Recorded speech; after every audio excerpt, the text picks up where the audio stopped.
तो हेलो अमीगोज दोस्तों, एक ऐसी जगह जहाँ ना हवा थी, ना लाइट, ना टाइम, ना स्पेस, सिर्फ नथिंगनेस, खामोशी, अंधेरा और कुछ भी नहीं। लेकिन इसी कुछ भी नहीं के अंदर छुपी थी यूनिवर्स की कहानी। 13.8 बिलियन साल पहले एक इन्फिनिट छोटी सी एनर्जी का पॉइंट जिसमें पूरी यूनिवर्स की ताकत समाई हुई थी फट गई और उस पल से टाइम, स्पेस और मैटर का जन्म हुआ। इस मोमेंट को साइंस कहती है द बिग बैंग। ये कोई बम की तरह एक्सप्लोजन नहीं था, बल्कि स्पेस खुद एक्सपेंड होने लगा जैसे एक बलून में हवा भरती जाए। दोस्तों, आप में से कई लोग मेरी तरह सोच रहे होंगे कि बिग बैंग से पहले क्या था। इस सवाल का जवाब साइंटिस्ट ने 4 पॉसिबल थीरीज में दिया।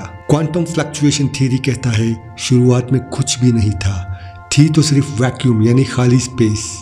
लेकिन फिजिक्स के मुताबिक खाली स्पेस भी बिल्कुल खाली नहीं होती, उसमें छोटी छोटी एनर्जी वेव्स या क्वांटम फ्लक्चुएशंस होती हैं।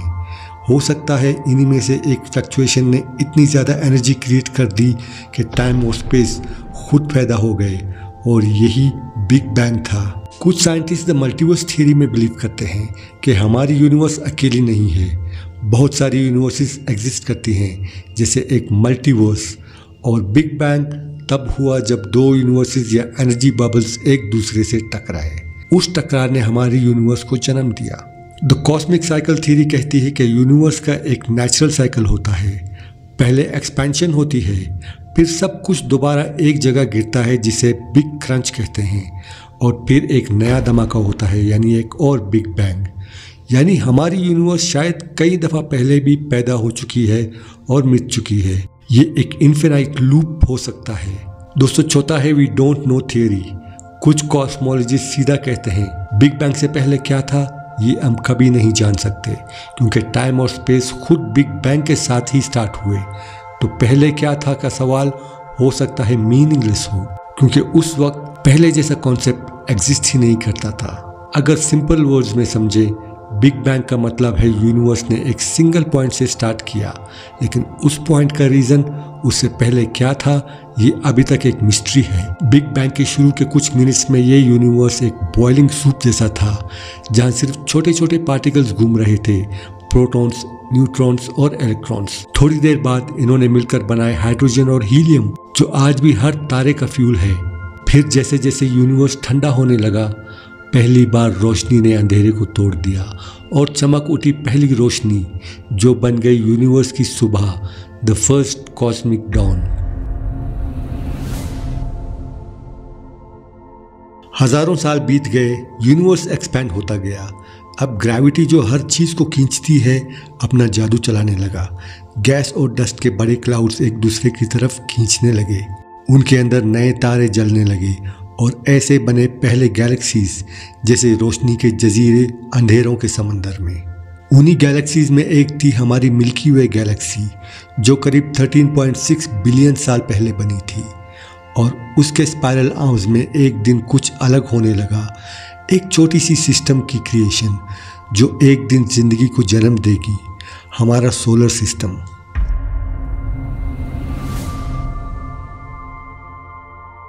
करीब 4.6 बिलियन साल पहले मिल्की वे के एक कोने में एक बड़ा गैस क्लाउड और डस्ट कोलैप्स होने लगा। ग्रेविटी ने इसे खींचकर एक पॉइंट में जमा किया और वहाँ प्रेशर और हीट इतना बढ़ गई कि एक तारा जल उठा, जो था हमारा सूरज। सूरज के आसपास बचा हुआ डस्ट और रॉक घूमते रहे और धीरे धीरे एक डिस्क बना जिसमें छोटे छोटे पार्टिकल्स टकराते और चिपकते रहे। इन्हीं कोलिजन से बने छोटे बॉडीज, प्लैनेटेसिमल्स, और इन प्लैनेटेसिमल्स से मिलकर बने planets, rocky planets, Mercury, Venus, Earth और मार्स, और उनसे दूर गैस के giants, Jupiter, Saturn, Uranus, Neptune. लेकिन इन सब में एक प्लैनेट अलग था, एक प्लैनेट जिसमें आगे चलकर होने वाली थी हवा, पानी और पोटेंशियल जिंदगी। उसका नाम था अर्थ।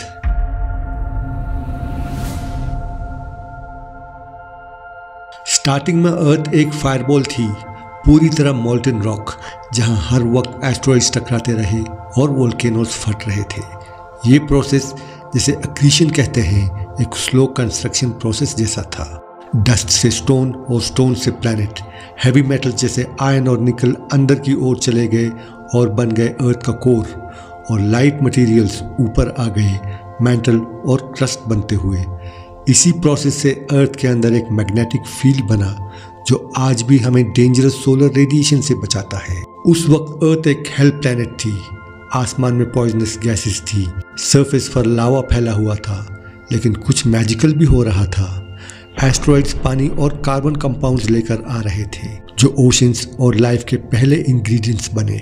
वोल्केनोज ने एटमॉस्फेयर बनाया, कार्बन डाइऑक्साइड, नाइट्रोजन और वाटर वेपर से भरा हुआ, और जब अर्थ ठंडी होने लगी तो पहली बार बारिश हुई और मोल्टन धरती पर समंदर उभरने लगे।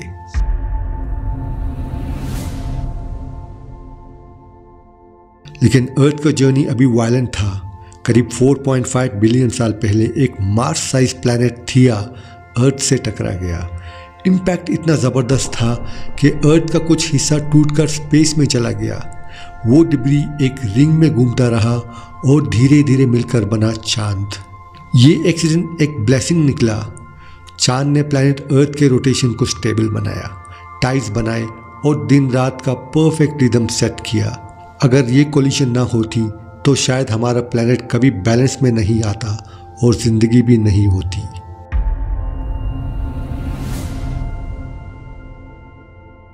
थिया कोलिशन के बाद अर्थ एक बार फिर मॉल्टन फायरबॉल बन गई थी, लेकिन वक्त के साथ सरफेस ठंडी होने लगी, बारिश सालों तक होती रही और धरती पर पानी जमा होने लगा। बन गए ओशंस जो सूरज की रोशनी को रिफ्लेक्ट करते थे। वोल्केनोज गरज रहे थे, लाइटनिंग चमक रही थी और ओशंस के अंदर केमिस्ट्री अपना काम कर रही थी। ये वही मोमेंट था जब अर्थ ने पहली दफ़ा जिंदा महसूस किया। एक बेजान रॉक अब एक लिविंग वर्ल्ड बन रही थी।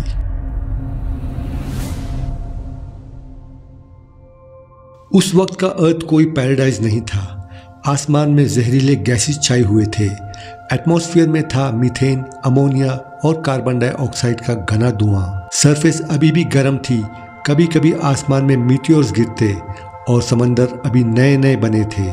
बारिश लगातार रहती थी, लाइटनिंग बार बार चमकती थी और इन्हीं बिजली की फ्लैशेस से कुछ अजीब रिएक्शंस होने लगे।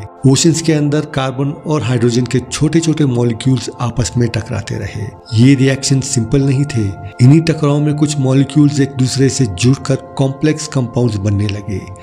साइंटिस्ट कहते हैं इसी प्रोसेस में अमीनो एसिड्स और प्रोटीन्स जैसे बेसिक बिल्डिंग ब्लॉक्स बने, जो आगे चलकर डीएनए और आरएनए जैसे जेनेटिक कोड्स का बेस बने। वही ब्लूप्रिंट्स जिनसे हर लिविंग चीज बनी। उस वक्त कोई लाइफ नहीं थी, कोई ऑक्सीजन नहीं था, बस समंदर के गहराइयों में केमिकल एनर्जी का एक डांस चल रहा था। कुछ साइंटिस्ट मानते हैं कि लाइफ डीप ओशंस में हाइड्रोथर्मल वेंट्स के आसपास शुरू हुई, जहां गर्म पानी और मिनरल्स मिलकर एक परफेक्ट लेबोरेटरी जैसा एनवायरनमेंट बनाते। वहीं से शायद पहला माइक्रोस्कोपिक सेल बना, एक छोटी सी झलक जिंदगी की।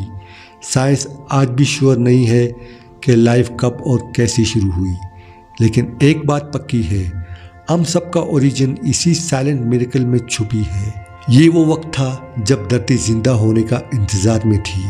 और दोस्तों, अगर आप जानना चाहते हैं कि ज़िंदगी के पहले धरती पर कौन से अजीब क्रीचर्स रहते थे, तो ज़रूर देखिए मेरी video the pre historic world before dinosaurs. Link and screen और डिस्क्रिप्शन में है।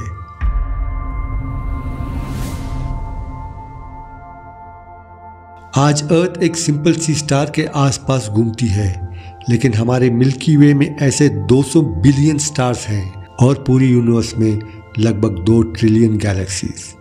सोचो ज़रा, हम सिर्फ एक छोटी सी प्लैनेट पर रहते हैं, एक नॉर्मल स्टार के आसपास, एक गैलेक्सी के कोने में, लेकिन यही लाइफ ने जन्म लिया, सोचा और अपने क्रिएटर को ढूंढना शुरू किया। हम खुद यूनिवर्स का हिस्सा हैं और हमारे अंदर वही एटम्स हैं जो पहले स्टार्स में बने थे, यानी we are the universe looking back at itself. दोस्तों, अगर आपको ये कॉस्मिक जर्नी बिग बैंग से लेकर अर्थ के जन्म तक अच्छी लगी तो वीडियो को लाइक और चैनल को सब्सक्राइब ज़रूर करें। और जिन्होंने सब्सक्राइब किया, दिल से आपका शुक्रिया। Thanks a lot for your support. आपके सपोर्ट से ही हमारी चैनल आगे बढ़ती जा रही है।